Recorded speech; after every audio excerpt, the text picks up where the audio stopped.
Olá pessoal, tudo bem? Boa tarde.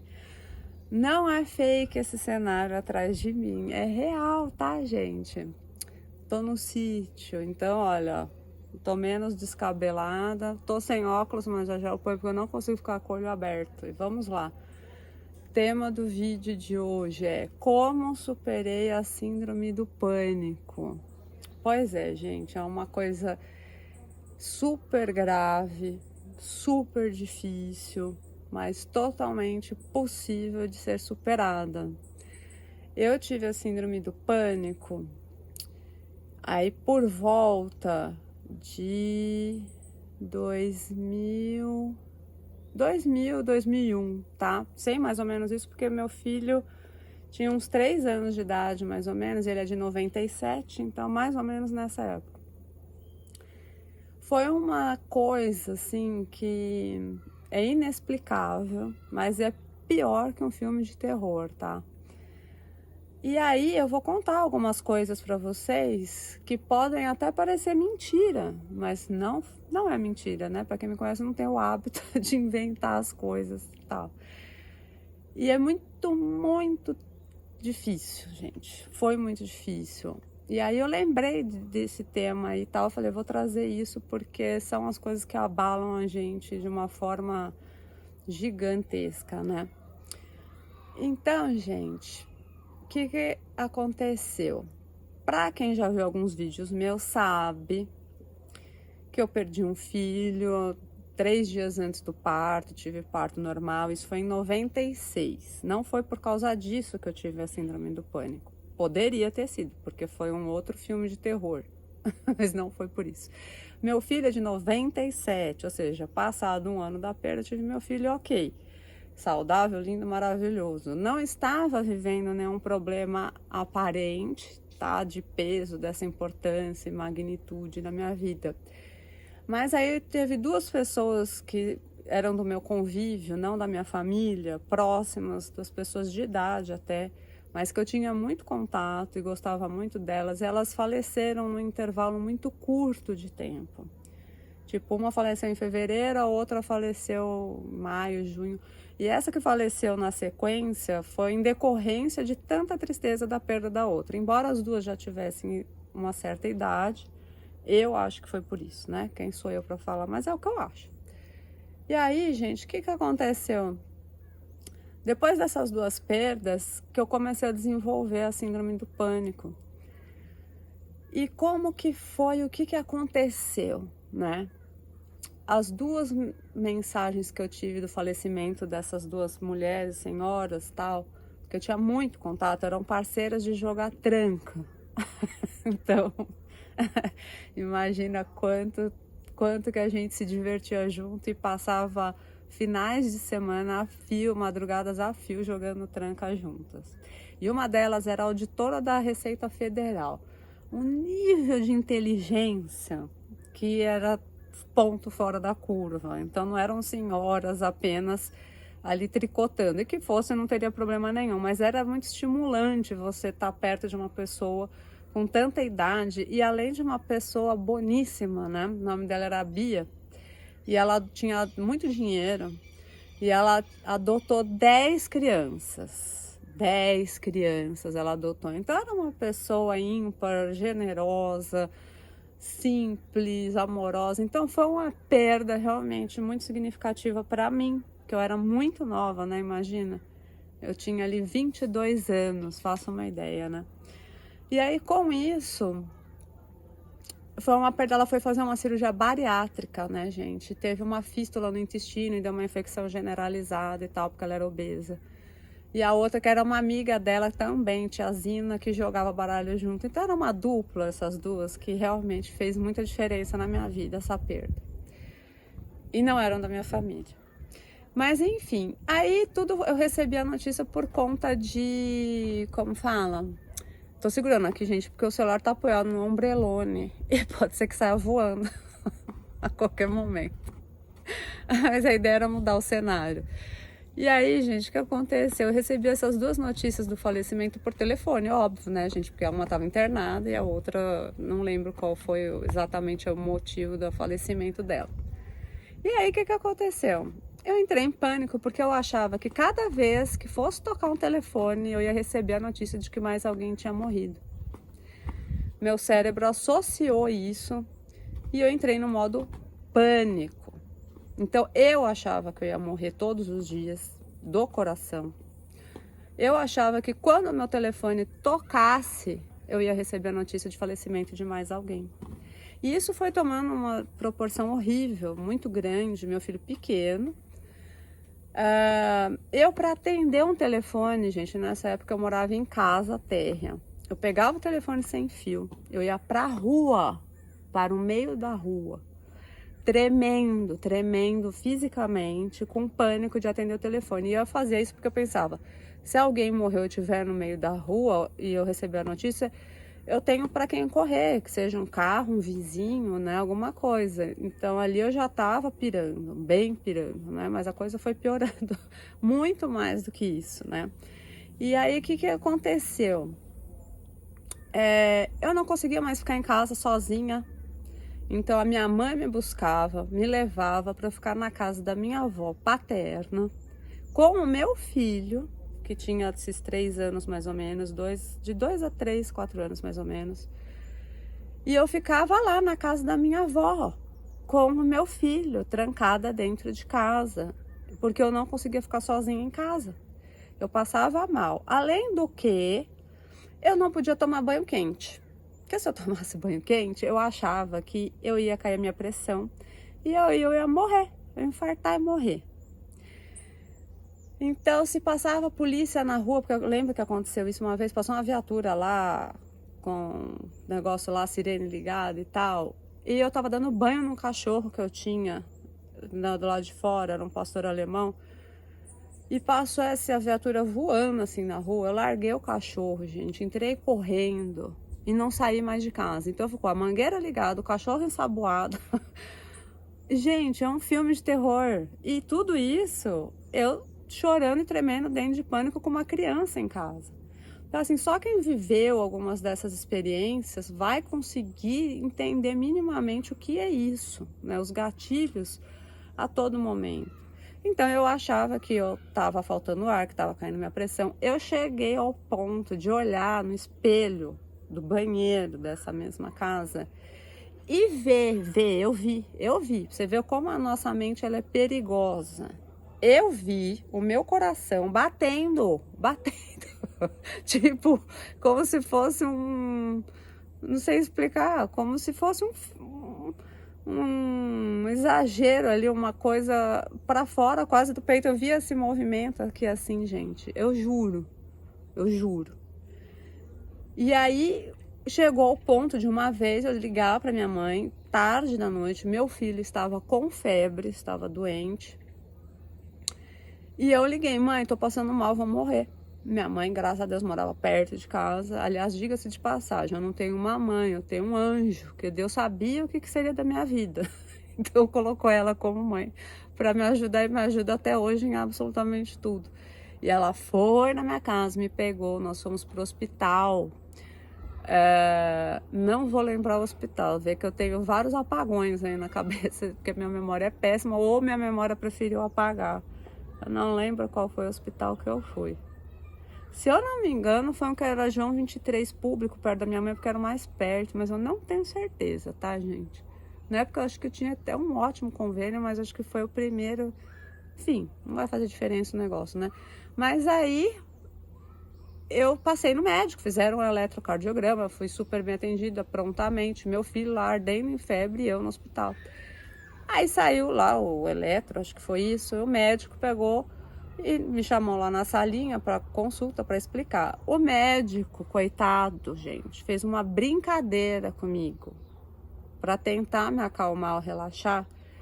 Ele simplesmente falou assim para mim, olha, muitas pessoas já morreram disso.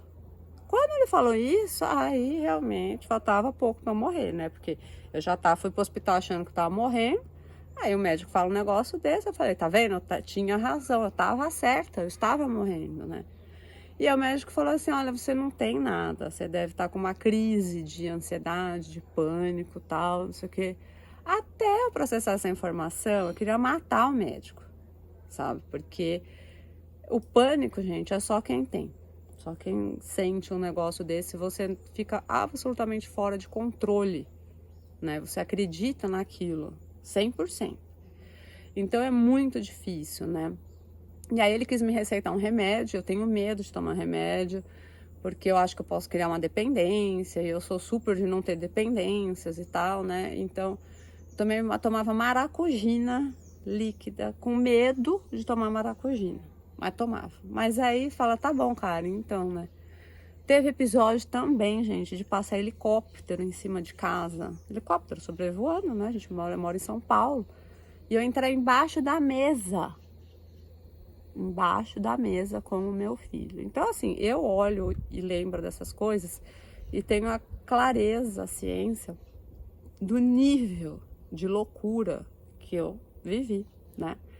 E foi muito difícil. Então, assim, a mente da gente e as situações que acontecem na nossa vida, que eu atribuo que foi a perda de um filho, mas isso já tinha passado, mas não, no nosso emocional as coisas demoram, custam a passar, né? Aí, quando eu estava grávida do meu filho, de 7 meses, sofri um acidente de carro, que o pai dele dormiu dirigindo e capotou o carro na Regis Bittencourt e deu perda total. E eu com 7 meses de gravidez, tendo perdido um filho há menos de um ano, né? Então essas coisas vão somando na nossa cabeça e no nosso emocional. E depois aconteceu esses fatos que eu contei no início do vídeo, dessas 2 perdas. E aí, gente, o que acontece? A gente vai vivendo, vai levando, vai tocando, e quando a gente menos percebe, você é tomado por uma doença física, mental, seja lá o que for, uma hora você não sucumbe, né? Não dá conta daquilo. E foi muito difícil. Então, assim, como que eu venci? Eu tava em tanto sofrimento, porque isso era diário, não era uma coisa assim, de vez em quando acontecia. Não, eu ia morrer todo dia em casa, eu tinha uma crise e tal. Aí um belo dia, eu ajoelhei no chão lá do quarto do meu filho, pedi pelo amor de Deus, me salva, me liberta, faz um milagre, acontece alguma coisa, tal, não sei o que. E eu não tenho religião, né? Mas eu acredito na força maior de um criador de tudo isso, que cada um dá o nome de Deus, Alá, enfim, cada um, né, com a sua crença, e tá tudo certo. E aí, gente, o que aconteceu? Ali não veio não a cura, não.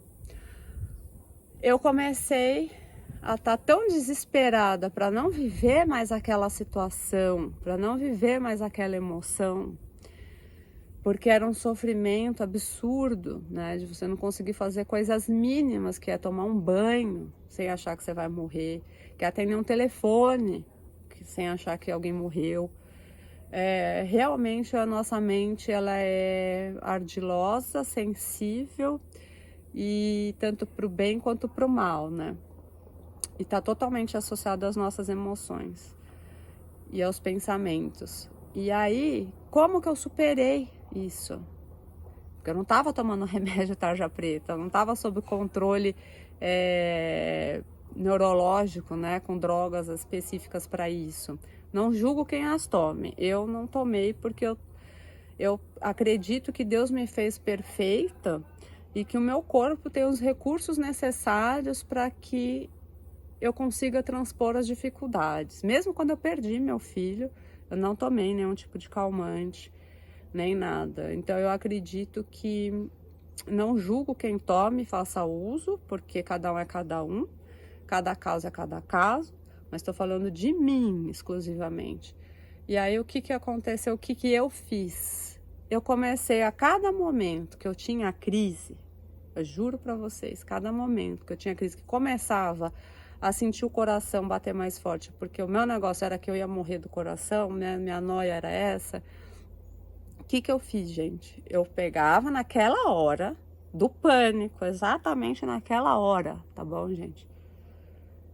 E eu falava pra mim, eu lembro muito claramente disso, na janela do quarto eu falava assim pra mim, tá bom, Karen, então você vai morrer? Então morre, vai, morre agora, morre agora, morre, juro por Deus, pelo meu filho.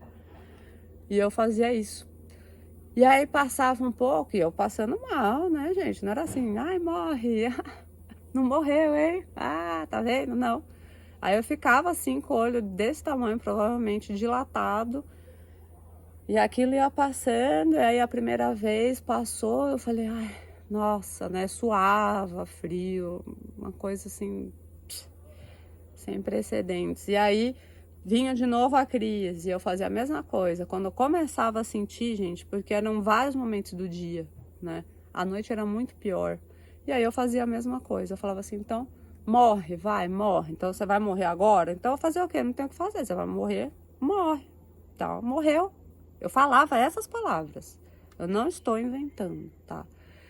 E aí foi passando, foi passando, foi passando. Ah, eu tive episódio também que eu acho que estava associado a isso. Não, não estava, isso foi outra coisa lá. Enfim. Aí, aí eu fui fazendo isso, gente. E o que eu quero dizer com isso? Porque foi uma experiência real que eu trouxe para vocês. Toda e qualquer situação que nós temos, de qualquer ordem, e que está causando dificuldades e transtornos, né? Depressão, síndromes do pânico, desequilíbrios gigantescos psíquicos, né? Só tem um caminho. Tem o da droga, que você passa lá com o médico, ele vai te diagnosticar e deve ajudar horrores e salvar pessoas das mais diversas situações. Mas existe a sua força e o seu foco, que você é capaz. E como é capaz? Do jeitinho que eu falei para vocês. Encarando o problema de frente. Quando você encara a situação de frente, você vai desconstruindo e vendo que aquilo não tem a proporção que você acha que tem. Que você consegue sim controlar tudo aquilo. Que você consegue desenvolver um autocontrole, né?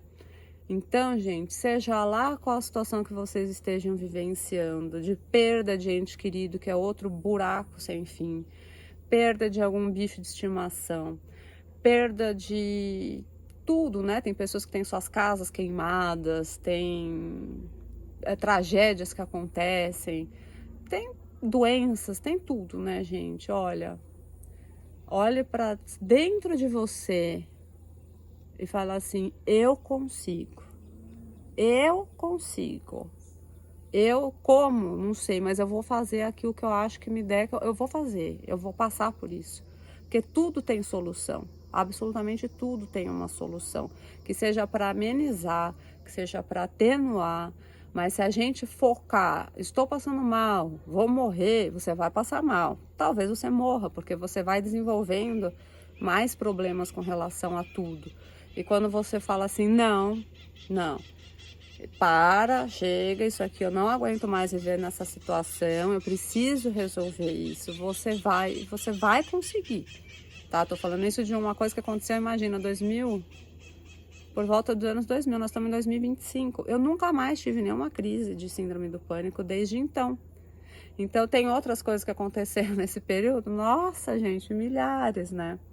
E aí, você faz a mesma coisa, né? Você fala assim, beleza, eu vou resolver essa questão. Se isso está acontecendo porque eu criei, porque eu permiti, consciente ou inconscientemente, né? Porque eu não tinha feito nada para que acontecesse isso. Só que eu não soube lidar com as perdas, com as dores emocionais. E aí desencadeou tudo isso e durou. Só que eu não lembro quanto tempo, mais um detalhe aí, informação. Não lembro quanto tempo eu tive a síndrome do pânico. Mas era uma coisa muito difícil, gente.